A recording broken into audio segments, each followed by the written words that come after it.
Le thème de mon message aujourd'hui est « Ce n'est qu'une question de temps ». Nous avons tous quelque chose que nous espérons voir changer. Nous combattons une maladie. Nous nous battons avec une addiction.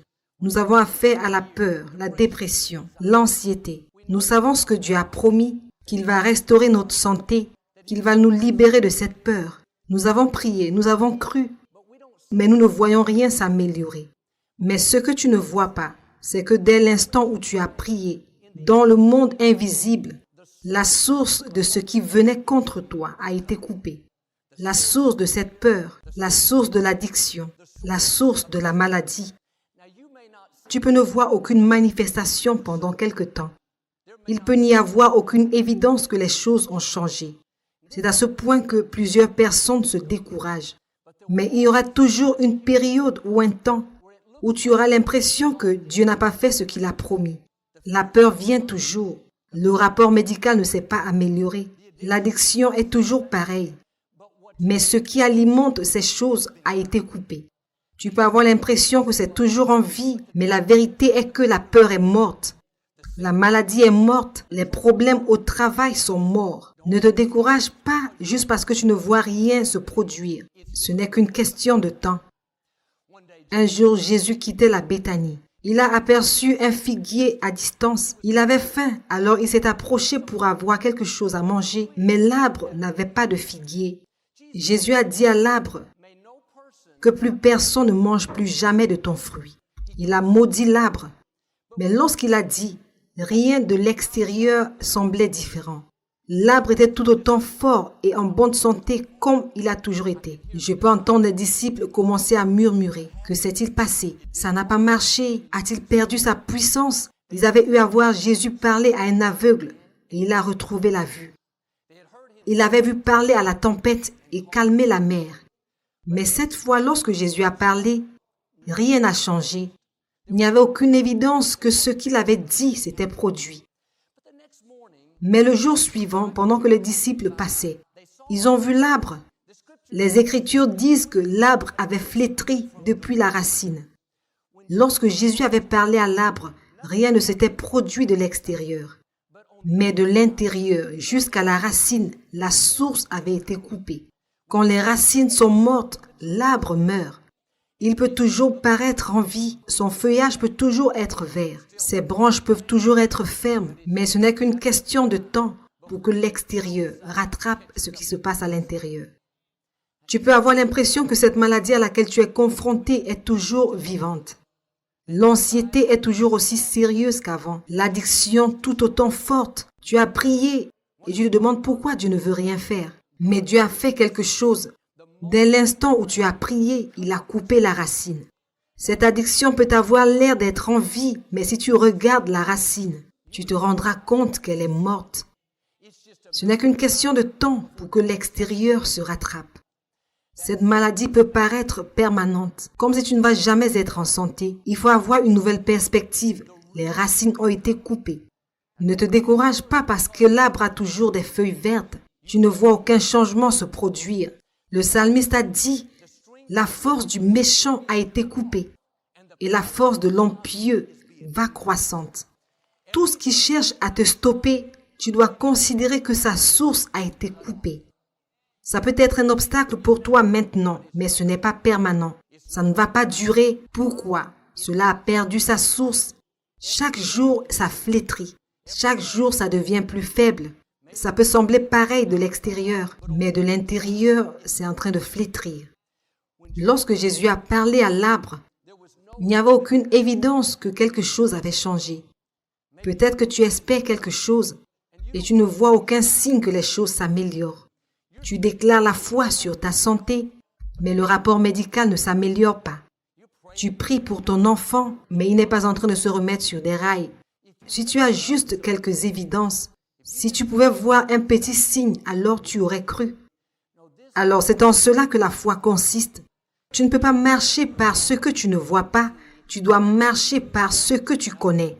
Père, je veux te dire merci parce que dès l'instant où j'ai prié, tu as coupé les racines. Je sais que cette maladie n'est pas permanente, la guérison arrive. Je sais que cette addiction ne marque pas la fin de mon histoire, la libération arrive.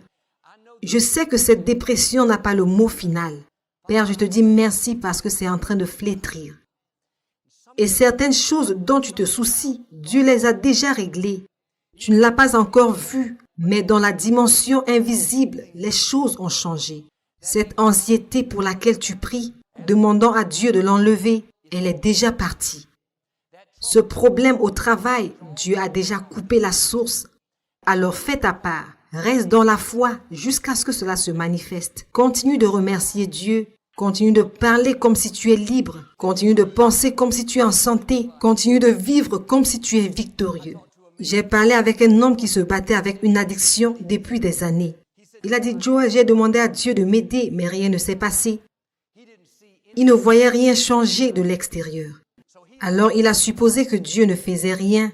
Il a vécu avec cette mentalité. Je suis addictif. Je ne serai jamais libéré. C'est trop fort.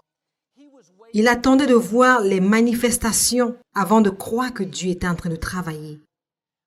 Mais la foi dit que lorsque tu pries, tu dois croire que le miracle a été mis en mouvement. Tu ne peux pas attendre de voir l'évidence avant de croire. Tu dois croire d'abord. Tu peux ne voir aucun signe de cela. Mais au plus profond de toi, tu dois savoir que la source de cette addiction a été coupée. Quand tu sais que les racines ont été maudites, tu as une mentalité différente. Au lieu de dire un jour peut-être que cela arrivera, tu te diras ce n'est qu'une question de temps. Dieu l'a déjà déclaré. Il a déjà coupé la source et tout ce que tu as à faire, c'est de le démontrer. Je lui ai dit ce que je suis en train de vous dire. Tu peux ne rien voir se produire, mais dès l'instant où tu as prié, Dieu a fait quelque chose. Au lieu de te dire un jour je serai libéré, essaye une autre approche. Père, merci parce que je suis libéré. Merci parce que cette addiction est morte. Parce qu'elle ne me contrôle pas. Parce que tu as déjà mis fin à cela. Il a commencé à tenir l'attitude comme quoi cela a déjà été coupé.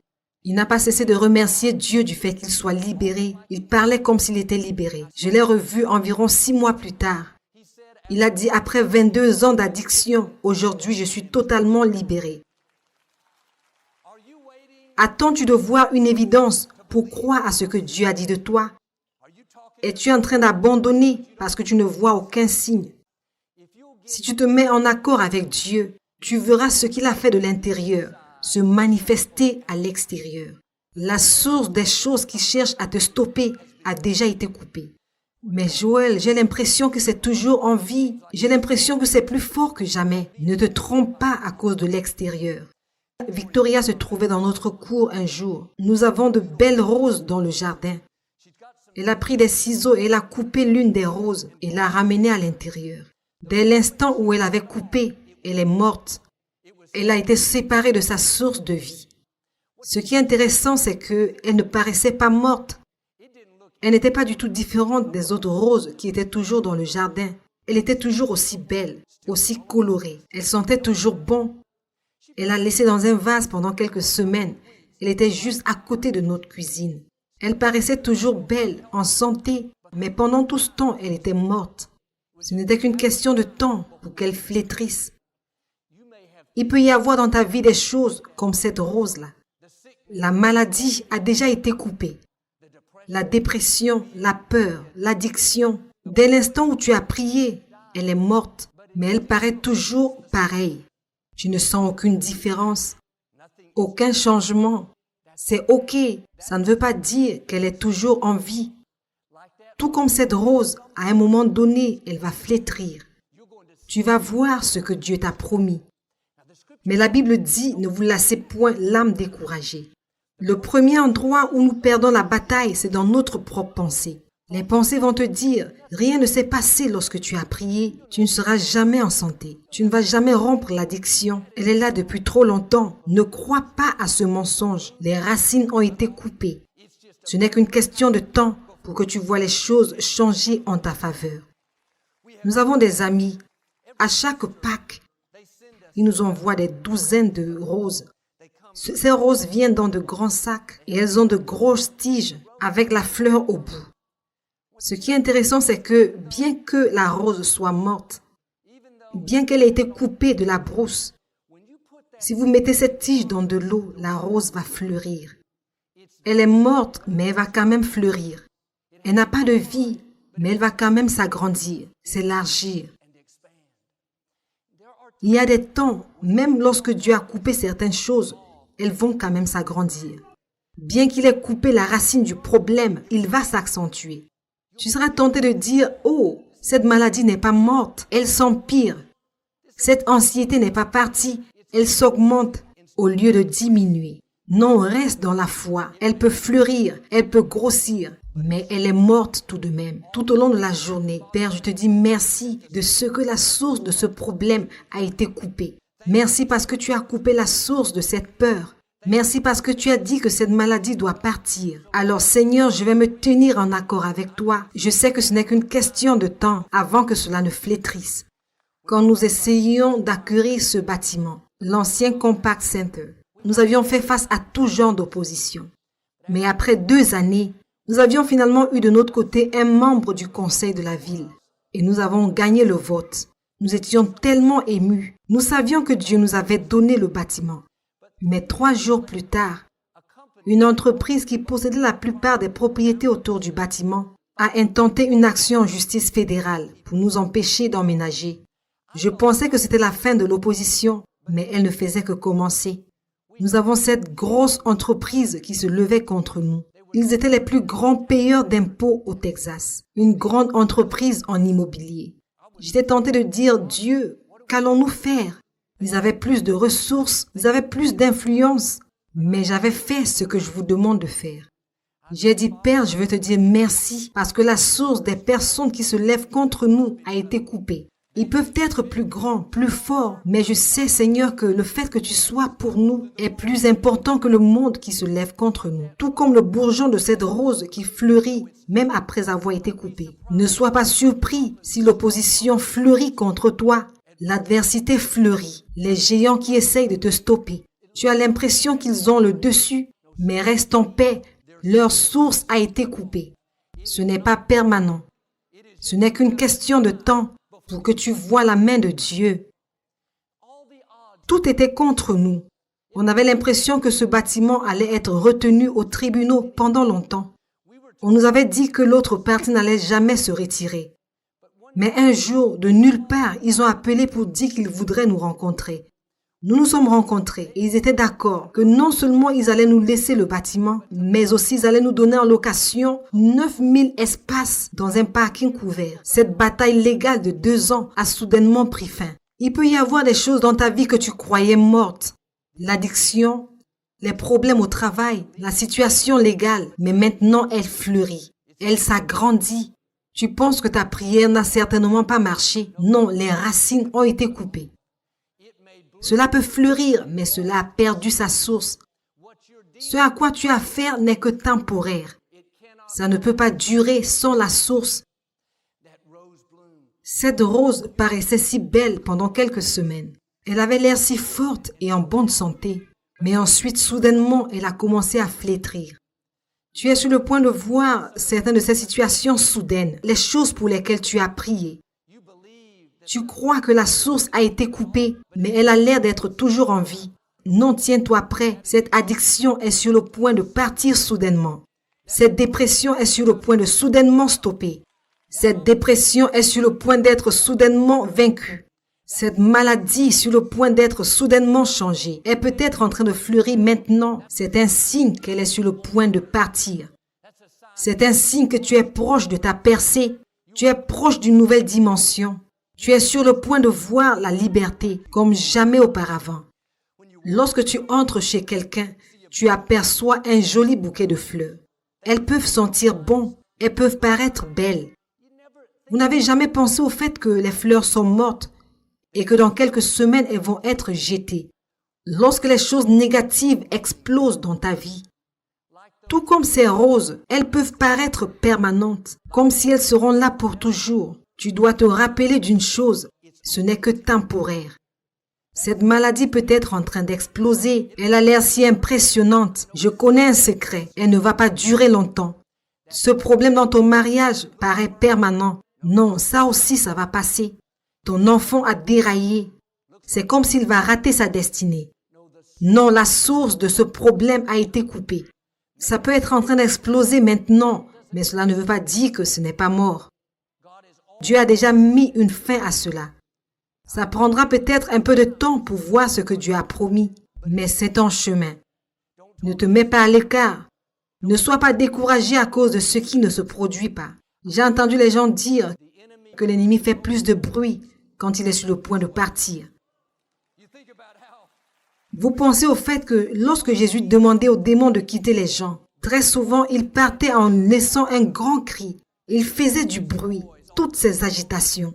Lorsque l'ennemi attise des problèmes dans ta vie, faisant beaucoup de bruit, ta santé s'est dégradée, tes finances ne sont pas bonnes, ton enfant se comporte de la pire des manières. Ne panique pas, c'est un signe qu'il est sur le point de partir. Il fait plus d'agitation lorsqu'il est sur le point de partir.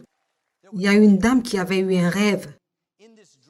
Dans le rêve, elle était chez elle. Elle a vu une personne au regard très méchant venir et commencer à prendre ce qui lui appartenait. Elle regardait depuis le 2e étage de sa maison. Cette personne était en train de mettre ses affaires dans un gros sac. Dans ce rêve, elle a commencé à prier. Elle a dit, au nom de Jésus, j'ai autorité sur toi. Laisse mes choses tranquilles. Cet homme a commencé à se moquer d'elle. Il a dit, je n'ai pas à t'écouter. Je n'ai pas peur de toi, ni de ta prière. Il a continué à parcourir la maison, mettant ses affaires dans ce sac-là. Elle a dit encore, tu dois partir. Il a ri et il a dit, je ne dois pas partir. Tes prières ne m'arrêtent pas. Tu n'as aucune autorité sur moi. Mais cette fois-ci, elle a remarqué que pendant qu'il le disait, il avait commencé à déposer toutes ces choses au sol. Il continuait de se moquer d'elle, de rire, de s'agiter. En même temps, il était en train de déposer tout ce qu'il avait pris. Cela a continué jusqu'à ce qu'il ait déposé chaque chose à sa place. Et pendant qu'il sortait de la maison en fuyant, elle pouvait l'entendre dans la rue dire « Je n'ai pas peur de toi, tu n'as aucune autorité sur moi. » Vous savez, les Écritures disent que l'ennemi vient comme un lion rugissant. Il n'est pas un lion, mais il fait beaucoup de bruit. Il raconte beaucoup de conneries, mais sa morsure n'est rien devant ses aboiements. Parfois, bien sûr, nous sommes en train de prier, mais on n'a pas l'impression que quelque chose se passe. C'est comme si l'ennemi se moque de nous, disant tu ne vas jamais être en santé, tu ne vas jamais rompre l'addiction, ton fils ne va jamais revenir sur les rails. Si seulement tu peux rester dans la foi, continuer de prier, continuer de croire. Tout ce temps où il est en train d'accentuer le problème, causant des agitations, ce qui ne va pas te dire, c'est qu'il est en train de remettre toutes choses à sa place. Il peut mourir, mais il est en train de te remettre tes enfants. Il te remet ta santé, il te remet ta liberté, il te remet tes rêves. Ne sois pas découragé quand les choses s'empirent. Ce que tu as perdu n'est que temporaire. Tout va te revenir. Jésus a dit dans Marc 11, « Tout ce que vous désirez quand vous priez, croyez que vous l'avez reçu et vous le verrez s'accomplir. » Il ne dit pas « croyez que vous l'avez reçu quand vous l'aurez vu, quand votre santé est restaurée, quand la percée arrive. » La clé est de croire que cela s'est produit quand tu as prié. Quand rien n'a changé, le rapport médical ne s'est pas amélioré, le figuier est toujours pareil. Tu n'as aucune évidence, mais tu crois que lorsque tu as prié, ta guérison est venue. Tu dois le recevoir dans ton esprit avant de le voir dans le naturel. Tu dois être guéri dans ton esprit avant d'être guéri dans ton corps physique. Mais très souvent, nous croyons que nous allons recevoir. Un jour, je serai en bonne santé. Je serai libéré. Cela va nous limiter.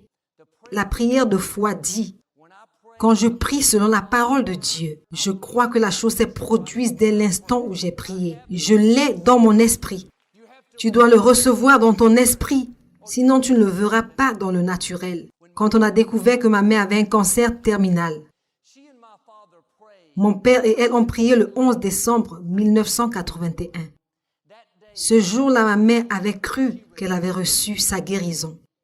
On lui avait donné juste quelques semaines pour vivre. Elle paraissait si jaune. Elle ne pesait que 40 kilos. Rien dans le naturel ne montrait qu'elle était guérie. Pendant des mois, rien ne semblait même différent. Elle ne se sentait pas mieux. En fait, on avait l'impression que le cancer prenait le dessus. Mais ma mère continuait de dire, « Père, merci, parce que le 11 décembre, quand nous avons prié, j'ai reçu ma guérison.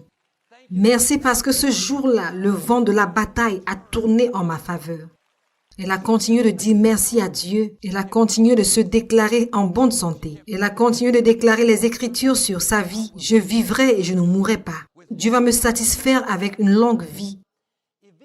Éventuellement, la guérison qu'elle avait reçue dans son esprit, quand elle n'allait pas bien, a commencé à se présenter dans son corps physique. Elle a commencé à aller de mieux en mieux. Et aujourd'hui, 33 années plus tard, ma mère est toujours en bonne santé et restaurée.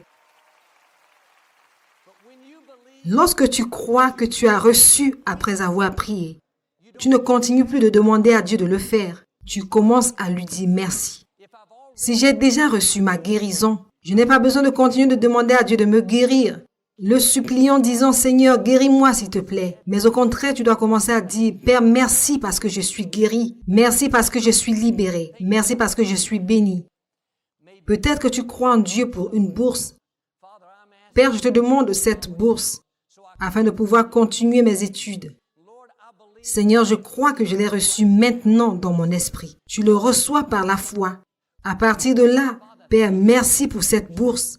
Tu dois continuer de dire merci à Dieu. Continuer de parler comme si la bourse arrive. Toutes les circonstances peuvent dire ça ne va jamais marcher. Tu peux ne rien voir changer. C'est là que tu dois creuser plus profondément et dire je ne vais pas abandonner ce que Dieu m'a promis. Je ne vais pas permettre aux pensées négatives de me mettre à l'écart. Je sais que ce que j'ai reçu dans mon esprit est déjà en chemin. La Bible dit, retenons fermement la profession de notre espérance. Tu dois retenir fermement ce que Dieu a mis dans ton cœur.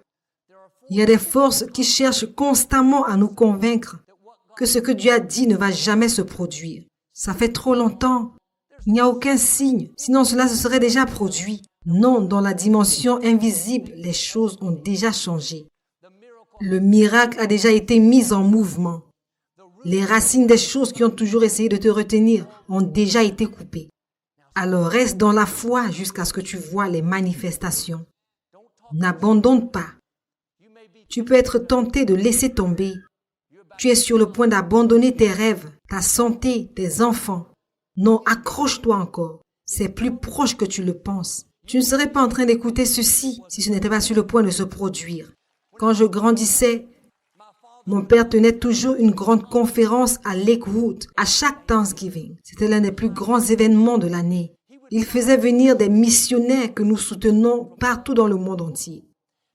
Un jour, il a décidé de donner à manger à chacun à Lakewood. Alors, des mois avant la conférence, il a prié et a demandé à Dieu de lui donner 2 bœufs. Ainsi, on aura assez de nourriture pour nourrir tout le monde. Il avait cru qu'il avait reçu lorsqu'il a prié. Mais semaine après semaine, il n'y avait aucun signe de bœuf.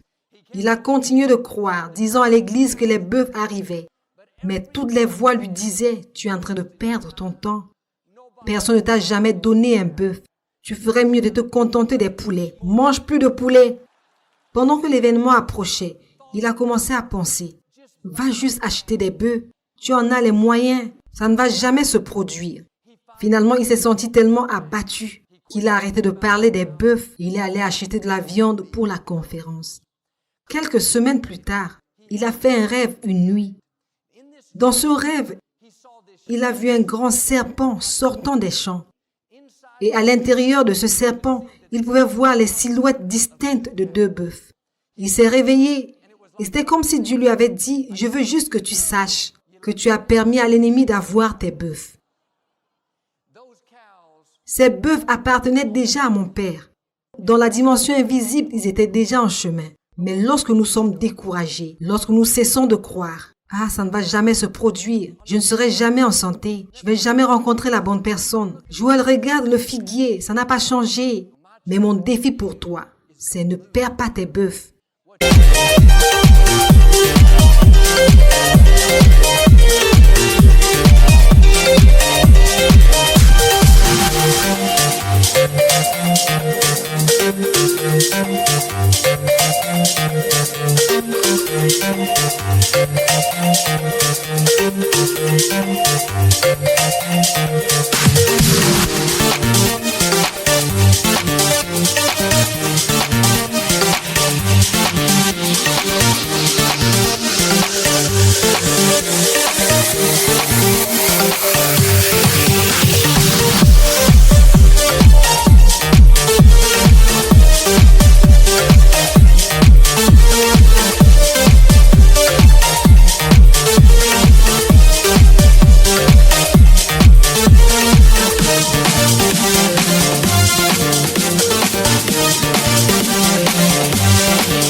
Ce que tu as reçu dans ton esprit est déjà en chemin. Ce n'est plus qu'une question de temps pour que cela se présente à toi.